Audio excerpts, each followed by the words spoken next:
I've spent the last few days looking at the same info Consumer Reports just got from actual car owners.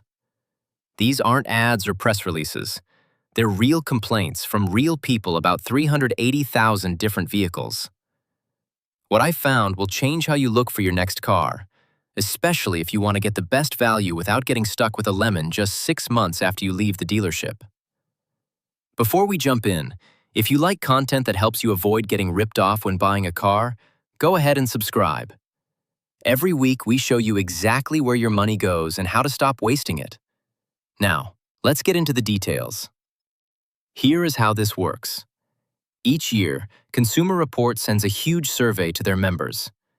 This time, they heard back on about 380,000 cars, from models made back in 2000 all the way to 2025, and even a few early 2026s. Owners answer one basic question. What went wrong with your car in the last year? Not what they're worried about. What actually broke? They look at 20 areas like the engine, transmission, electronics, air conditioning, and paint. With that many answers, you start to see patterns that a quick test drive or a nice online review won't show you. These patterns are exactly what I want to show you. If you're trying to stick to a budget, this data shows you where your money is safe and where you're taking a big gamble. Let's start with a number that should change how you think about cars right now. Overall, electric cars and plug-in hybrids have about 80% more issues on average than regular gas cars. 80%. That is a massive gap. It's the difference between taking your car to the mechanic once a year or having to go back almost twice as often. But regular hybrids are a whole different story. Hybrids, the ones that use a gas engine and a battery but don't need a plug, actually have 15% fewer problems than gas cars. So if someone told you that any car with a battery is less reliable, the data says they're wrong. It's the plug-in hybrids and full EVs that are dragging the scores down. Hybrids have been around for nearly 30 years, so the tech is solid. Plug-ins and full electric systems are still new, and they're still working out the bugs. Here is why this matters to you. If you're looking at a car that comes in both a hybrid and a plug-in hybrid version for around the same price, the plug-in is statistically a riskier buy. Even if the price looks good or the gas mileage seems better on paper, it's more likely to give you a headache later on. Now let's talk about brands, because this is where you can either save a lot of money or end up at the repair shop every month. According to this survey, the most reliable brand out there is Toyota. Right behind them are Subaru, Lexus, Honda, Nissan, Acura, and then Kia. Take a look at that list for a second. Kia is on there. People usually think of Kia as a budget brand, but they're sitting right at the top for reliability. This proves a big point. A car can be affordable and reliable at the same time. The risk isn't the price of the car. It's the specific model and the type of engine you pick in that price range.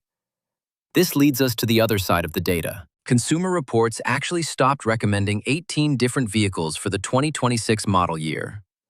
Why? Because those models had reliability scores way below average in this survey. 18 models is a lot.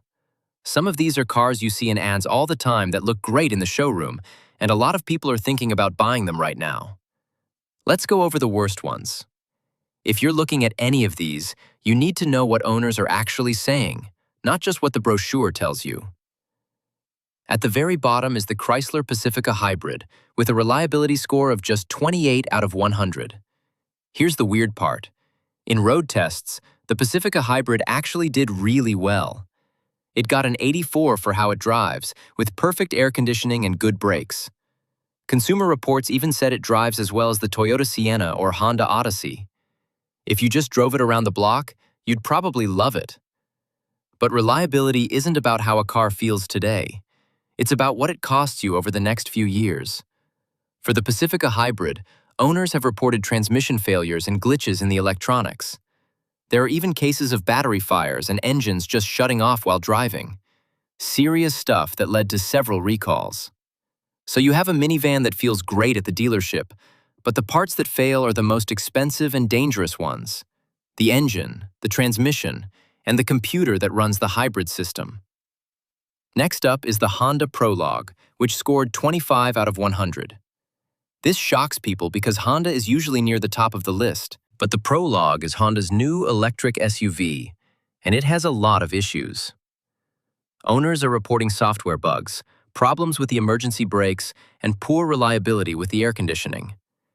It shows that even a great brand can make a bad model, especially when it's new and uses technology they aren't used to.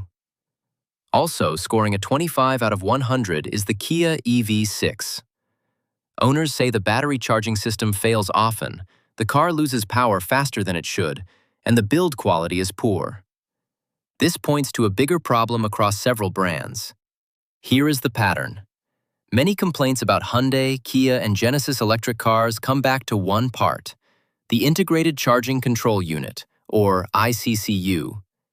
This part has been recalled for all three brands because if it fails, the car can lose all power while you're driving. Why is the same part failing in three different brands? Because Hyundai owns Genesis and a big part of Kia. They share parts and designs. When one part is bad, the problem spreads across the whole family of cars. This isn't new for Hyundai either. They've dealt with engine issues, brakes that could catch fire, and ignition switches that were too easy to steal in the past. So if you're looking at a used electric Hyundai, Kia, or Genesis, this is exactly what a mechanic needs to check before you buy. Ask specifically about the ICCU and make sure the recall work was actually done. Now let's look at the Kia EV9, because it seems like a great deal on paper. It's a mid-size SUV with 3 rows, so it's perfect for families. It's fast too, hitting 60 miles per hour in about 5 seconds. Plus, it can go 285 miles on one charge. It's roomy, quick, and has good range. For anyone on a budget looking for a family SUV, that sounds like a winner. But the EV9 actually scored even worse than the EV6 for reliability. The problem isn't how it drives. It's the history of the powertrain and how it's built. There was a welding error on 2024 models made in the US that led to a recall. A broken motor shaft in the back could make the car lose power while moving. Imagine driving your family on the highway and the wheels just stop getting power because of a factory mistake. This is exactly what a nice review or a short test drive won't tell you. You won't feel this problem when the car is brand new. It only shows up after people have owned it for a while, and you can only see it when you look at hundreds of thousands of survey answers at the same time. Let's bring this back to your money, because that is what really matters here. If you're choosing between a Toyota Sienna, a Honda Odyssey, and a Chrysler Pacifica hybrid, and the Pacifica looks cheaper or saves more on gas, the data says that lower price comes with a hidden cost later, like transmission trouble, electronic bugs, and a lot of time spent on recall repairs. If you want a Kia EV9 because of the space and range, that's fine. But you must ask about the recall for the rear motor shaft and make sure it was fixed if you're buying it used. And if you're looking at any electric car from Hyundai, Kia, or Genesis, ask about the ICCU recall every single time. It doesn't matter which model it is, they all share that same part.